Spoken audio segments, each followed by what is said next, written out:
Marilyn Monroe, /stress M a er Schwarel small kapai nm Schwaren stress ro letter 28 / Marshwalin Monroe, born Norma Jean Mortensen, 1 June 1, 1926, August 4, 1962, was an American actress and model. Known for playing comic blonde bombshell characters, she became one of the most popular sex symbols of the 1950s and early 1960s, as well as an emblem of the era's sexual revolution. She was a top-billed actress for a decade, and her films grossed $200 million, equivalent to $2 billion in 2024, by her death in 1962. Born in Los Angeles, Monroe spent most of her childhood in foster homes and an orphanage before marrying James Dougherty at the age of 16. She was working in a factory during World War II when she met a photographer from the first motion picture unit and began a successful pin-up modeling career, which led to short-lived film contracts with 20th Century Fox and Columbia Pictures. After roles as a freelancer, she began a longer contract with Fox in 1951, becoming a popular actress with roles in several comedies, including As Young as You Feel and Monkey Business, and in the dramas Clash by Night and Don't Bother to Knock. Monroe faced a scandal when it was revealed that she had posed for nude photographs prior to fame, but the story resulted in increased interest in her films. Monroe became one of the most marketable Hollywood stars in 1953. She had leading roles in the film Noir Niagara, which overtly relied on her sex appeal, and the comedies Gentlemen Prefer Blondes and How to Marry a Millionaire, which established her star image as a dumb blonde. The same year, her nude images were used as the centerfold and cover of the first issue of Playboy. Monroe played a significant role in the creation and management of her public image, but felt disappointed when typecast and underpaid by the studio. She was briefly suspended in early 1954 for refusing a film project, but returned to star in The 7-Year Itch, 1955, one of the biggest box office successes of her career. When the studio was still reluctant to change Monroe's contract, she founded her own film production company in 1954 with her friend Milton Green. She dedicated 1955 to building the company and began studying method acting under Lee Strasberg at the Actors Studio. Later that year, Fox awarded her a new contract, which gave her more control and a larger salary. Her subsequent roles included a critically acclaimed performance in Bus Stop, 1956, and her first independent production in The Prince and the Showgirl, 1957, for which she received a BAFTA nomination and won the David Di Donatello Award for Best Actress. She won a Golden Globe for her role in Some Like It Hot, 1959, a critical and commercial success. Her last completed film was the drama The Misfits, 1961. Monroe's troubled private life received much attention. Her marriages to retired baseball star Joe DiMaggio and to playwright Arthur Miller were highly publicized. Both ended in divorce.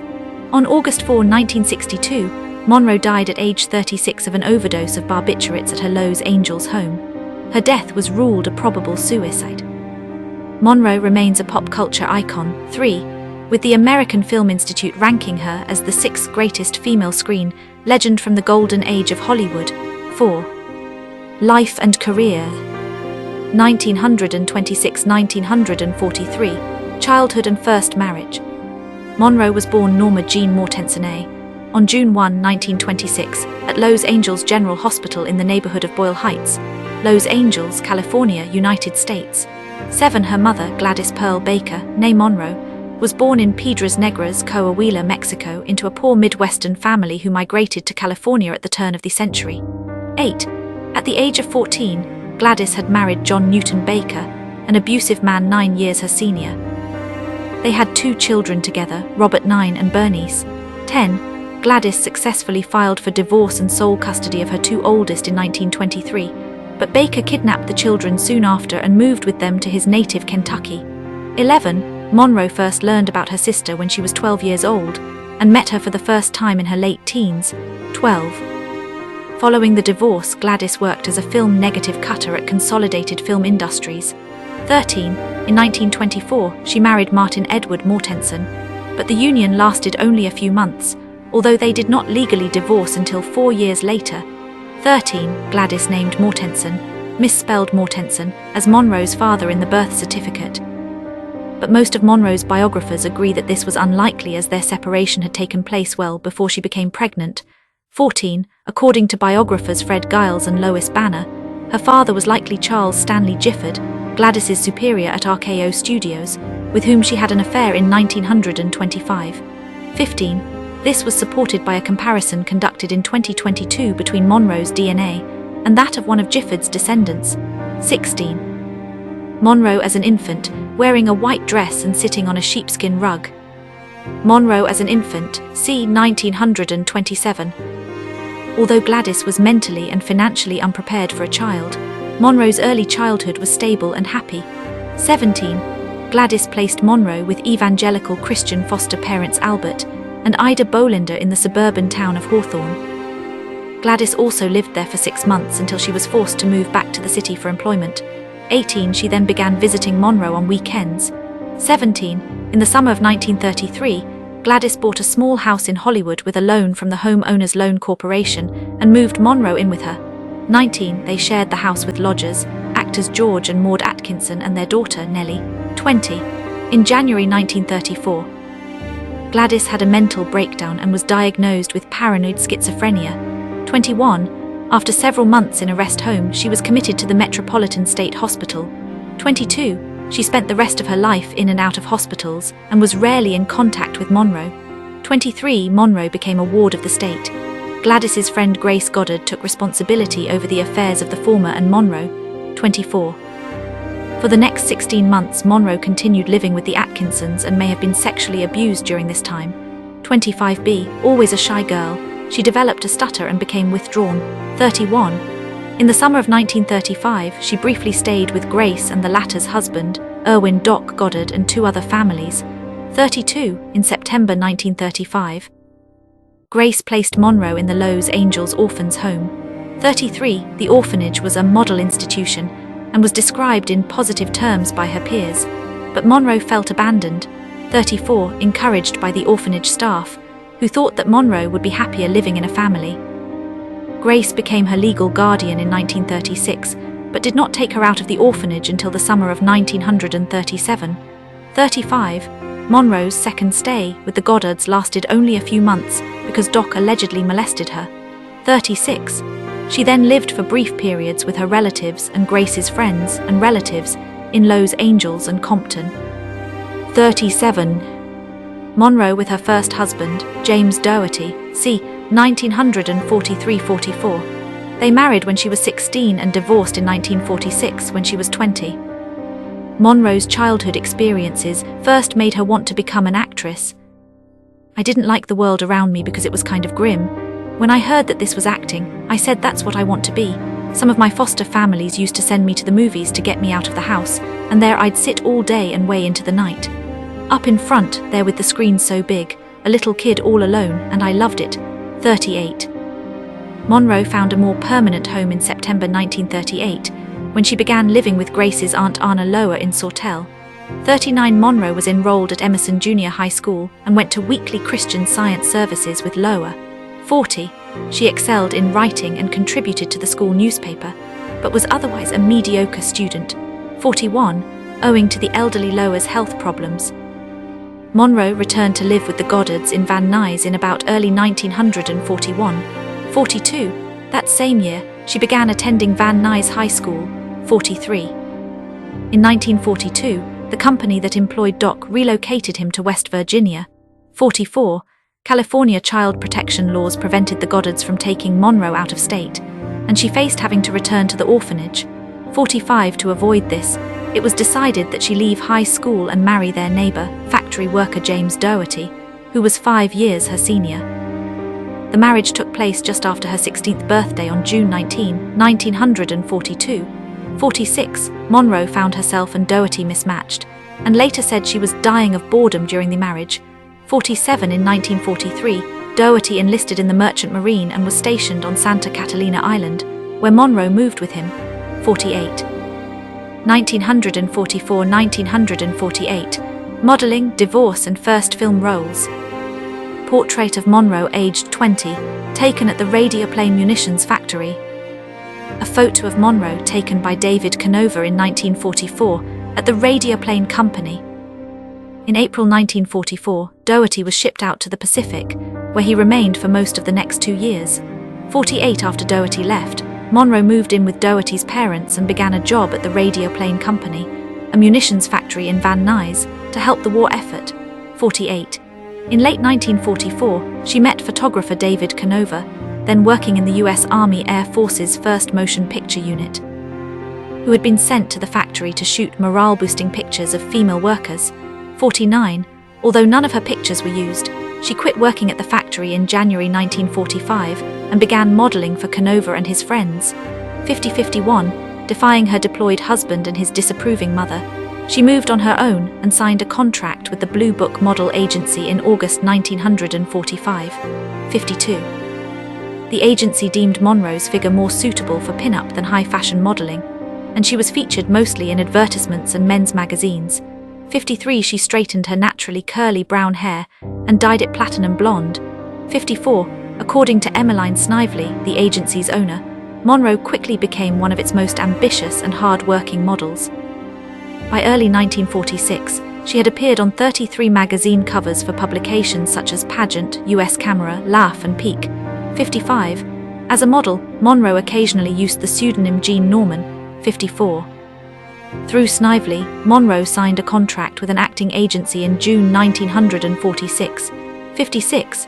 After an unsuccessful interview at Paramount Pictures, she was given a screen test by Ben Lyon, a 20th Century Fox executive. Head executive Darrell F. Zanuck was unenthusiastic about it. 57. But he gave her a standard 6-month contract to avoid her being signed by rival studio RKO Pictures. C. Monroe's contract began in August 1946, and she and Lyon selected the stage name Marilyn Monroe. 59. The first name was picked by Lyon, who was reminded of Broadway star Marilyn Miller. The surname was Monroe's mother's maiden name. 60. In September 1946, she divorced Doherty, who had been opposed to her career.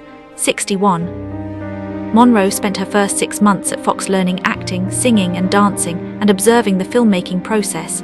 62. Her contract was renewed in February 1947, and she was given her first film roles, bit parts in Dangerous Years 1947, and Scudder Who? Scudder Hay. 1948. 63D. The studio also enrolled her in the Actors Laboratory Theatre, an acting school teaching the techniques of the group theatre. She later stated that it was my first taste of what real acting in a real drama could be, and I was hooked. 65. Despite her enthusiasm, her teachers thought her too shy and insecure to have a future in acting, and Fox did not renew her contract in August 1947. 66. She returned to modeling while also doing occasional odd jobs at film studios, such as working as a dancing pacer behind the scenes to keep the leads on point at musical sets. 66. Monroe in a 1948 publicity photo. Monroe was determined to make it as an actress and continued studying at the Actors Lab. She had a small role in the play Glamour Preferred at the Blisshaden Theatre, but it ended after a couple of performances. 67. To network, she frequented producers' offices, befriended gossip columnist Sidney Skolsky, and entertained influential male guests at studio functions, a practice she had begun at Fox. 68. She also became a friend and occasional sex partner of Fox executive Joseph M. Schenck, who persuaded his friend Harry Cohn, the head executive of Columbia Pictures, to sign her in March 1948. 69. At Columbia, Monroe's look was modelled after Rita Hayworth and her hair was bleached platinum blonde. 70. She began working with the studio's head drama coach, Natasha Lites, who would remain her mentor until 1955. 71. Her only film at the studio was the low-budget musical Ladies of the Chorus, 1948, in which she had her first starring role as a chorus girl courted by a wealthy man. 64. She also screen-tested for the lead role in Born Yesterday, 1950, but her contract was not renewed in September 1948. 72. Ladies of the Chorus was released the following month and was not a success. 73. 1949-1952. Breakthrough years. Monroe in the Asphalt Jungle. She is wearing a black dress and stands in a doorway, facing a man wearing a trench coat and a fedora. Monroe in the Asphalt Jungle, 1950, one of her earliest performances to gain attention from film critics. When her contract at Columbia ended, Monroe returned again to modeling. She shot a commercial for Pabst Beer, and posed for artistic nude photographs by Tom Kelly for John Baumgarth 74 calendars, using the name Mona Monroe. 75. Monroe had previously posed topless or clad in a bikini for other artists including Earl Moran, and felt comfortable with nudity. 76c. Shortly after leaving Columbia, she also met and became the protégée and mistress of Johnny Hyde, the vice president of the William Morris Agency. 77. Through Hyde, Monroe landed small roles in several films, including 2 critically acclaimed works. The first was Joseph Mankiewicz's drama All About Eve 1950, which received 14 Academy Award nominations. 78. The film's star Bette Davis later praised Monroe's performance, saying, "Definitely no question, I knew she was going to make it. She was a very ambitious girl and knew what she wanted and was very serious about it. I thought she had talent." The second film was John Huston's noir The Asphalt Jungle 1950. 78. Despite her screen time being only a few minutes, Monroe gained a mention in photoplay and, according to biographer Donald Spoto, moved effectively from movie model to serious actress. 80. In December 1950, Hyde negotiated a 7-year contract for Monroe with 20th Century Fox. 81. According to its terms, Fox could opt not to renew the contract after each year. 82. Hyde died of a heart attack only days later, which left Monroe devastated. 83. In 1951, Monroe had supporting roles in 3 moderately successful Fox comedies: As Young as You Feel, Love Nest, and Let's Make It Legal. 84. According to Spoto, all 3 films featured her, essentially as a sexy ornament, but she received some praise from critics. Bosley Crowther of the New York Times described her as superb in As Young as You Feel, and Ezra Goodman of the Los Angeles Daily News called her one of the brightest up-and-coming actresses. For Love Nest. 85. Her popularity with audiences was also growing. She received several thousand fan letters a week, and was declared Miss Cheesecake of 1951 by the Army newspaper Stars and Stripes, reflecting the preferences of soldiers in the Korean War. 86. In February 1952, the Hollywood Foreign Press Association named Monroe the best young box office personality. 87. In her private life, Monroe had a short relationship with director Elia Kazan and also briefly dated several other men, including director Nicholas Ray and actors Yul Brynner and Peter Lawford. 88. In early 1952, she began a highly publicized romance with retired New York Yankees baseball star Joe DiMaggio, one of the most famous sports personalities of the era. 89. Monroe with Keith Andes in Clash by Night, 1952. The film allowed Monroe to display more of her acting range in a dramatic role.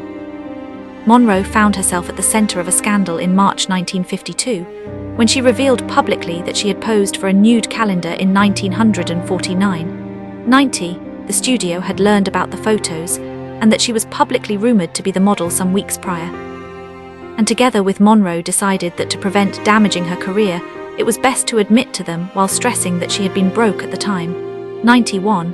The strategy gained her public sympathy and increased interest in her films, for which she was now receiving top billing.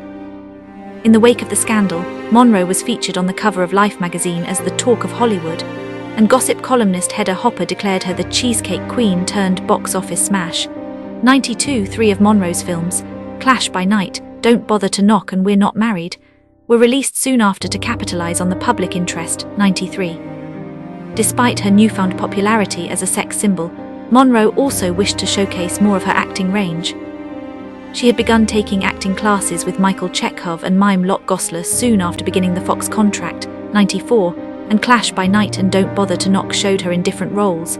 95. In the former, a drama starring Barbara Stanwyck and directed by Fritz Lang, she played a fish cannery worker. To prepare, she spent time in a fish cannery in Monterey. 96. She received positive reviews for her performance. The Hollywood Reporter stated that she deserves starring status with her excellent interpretation, and Variety wrote that she has an ease of delivery which makes her a cinch for. The latter was a thriller in which Monroe starred as a mentally disturbed babysitter, and which Zanuck used to test her abilities in a heavier dramatic role. 99. It received mixed reviews from critics, with Crowther deeming her too inexperienced for the difficult, and Variety blaming the script for the film's problems. 101. 102. Monroe, wearing a transparent lace robe and diamond earrings, sitting at a dressing table, and looking off camera with a shocked expression. Monroe in Don't Bother to Knock, 1952. Monroe's three other films in 1952 continued with her typecasting in comedic roles that highlighted her sex appeal. In We're Not Married, her role as a beauty pageant contestant was created solely to present Marilyn in two bathing suits, according to its writer Nunnally Johnson. 103 in Howard Hawks's Monkey Business, in which she acted opposite Cary Grant, she played a secretary who is a dumb, childish blonde, innocently unaware of the havoc her sexiness causes around her. 104 in O. Henry's Full House. With Charles Laughton, she appeared in a passing vignette as a 19th-century streetwalker. 105, Monroe added to her reputation as a new sex symbol with publicity stunts that year. She wore a revealing dress when acting as Grand Marshal at the Miss America pageant parade, and told gossip columnist Earl Wilson that she usually wore no underwear. 106, by the end of the year, gossip columnist Floribel Muir named Monroe the It Girl of 1952. 107-108. During this period, Monroe gained a reputation for being difficult to work with, which would worsen as her career progressed. She was often late or did not show up at all, did not remember her lines, and would demand several retakes before she was satisfied with her performance. 109, her dependence on her acting coaches, Natasha Lytess and then Paula Strasberg, also irritated directors. 110, Monroe's problems have been attributed to a combination of perfectionism, low self-esteem, and stage fright. 111, she disliked her lack of control on film sets and never experienced similar problems during photo shoots, in which she had more say over her performance and could be more spontaneous instead of following a script. 111-112, to alleviate her anxiety and chronic insomnia, she began to use barbiturates, amphetamines, and alcohol, which also exacerbated her problems. Although she did not become severely addicted until 1956, 113, according to Sarah Churchwell, some of Monroe's behavior, especially later in her career, was also in response to the condescension and sexism of her male co-stars and directors. 114, biographer Lois Banner said that she was bullied by many of her directors. 115. 1953, rising star. Monroe in Niagara, a close-up of her face and shoulders. She is wearing gold hoop earrings and a shocking pink top. Monroe in Niagara, 1953, which dwelt on her sex appeal. Monroe starred in 3 movies that were released in 1953 and emerged as a major sex symbol and one of Hollywood's most bankable performers. 116-117. The first was the Technicolor film Noir Niagara, in which she played a femme fatale scheming to murder her husband, played by Joseph Cotton. 118. By then, Monroe and her makeup artist Alan Whitey Snyder had developed her trademark makeup look. Dark arched brows, pale skin, glistening red lips and a beauty mark. 119. According to Sarah Churchwell, Niagara was one of the most overtly sexual films of Monroe's career. 104. In some scenes, Monroe's body was covered only by a sheet or a towel, considered shocking by contemporary audiences. 120. Niagara's most famous scene is a 30-second long shot behind Monroe where she is seen walking with her hips swaying, which was used heavily in the film's marketing. 120. Monroe performing the song "Diamonds Are a Girl's Best Friend" in the trailer for the 1953 film Gentlemen Prefer Blondes. When Niagara was released in January 1953, women's clubs protested it as immoral, but it proved popular with audiences. 121. While Variety deemed it cliched and morbid, the New York Times commented that The Falls and Miss Monroe are something to see, as although Monroe may not be the perfect actress at this point, she can be seductive, even when she walks. 122-123. Monroe continued to attract attention by wearing revealing outfits, most famously at the Photoplay Awards in January 1953, where she won the Fastest Rising Star Award. 124. A pleated, sunburst, waist-tight, deep décolleté gold lame dress designed by William Travilla for Gentlemen Prefer Blondes, but barely seen at all in the film, was to become a sensation. 125. Prompted by such imagery, veteran star Joan Crawford publicly called the behavior unbecoming an actress and a lady. 124. while Niagara made Monroe a sex symbol and established her. Look, her second film of 1953, the satirical musical comedy Gentlemen Prefer Blondes, cemented her screen persona as a dumb blonde. 126, based on Anita Lou's novel and its Broadway version, the film focuses on two gold-digging showgirls played by Monroe and Jane Russell. Monroe's role was originally intended for Betty Grable, who had been 20th Century Fox's most popular blonde bombshell in the 1940s. Monroe was fast eclipsing her as a star who could appeal to both male and female audiences. 127, as part of the film's publicity campaign, she and Russell pressed their hand and footprints in wet concrete outside Grauman's Chinese Theatre in June. 128, Gentlemen Prefer Blondes was released shortly after and became one of the biggest box office successes of the year. 129, Crowther of the New York Times and William Brogden of Variety both commented favorably on Monroe, especially noting her performance of Diamonds Are a Girl's Best Friend. According to the latter, she demonstrated the ability to sex a song as well as point up the eye values of a scene by her presence.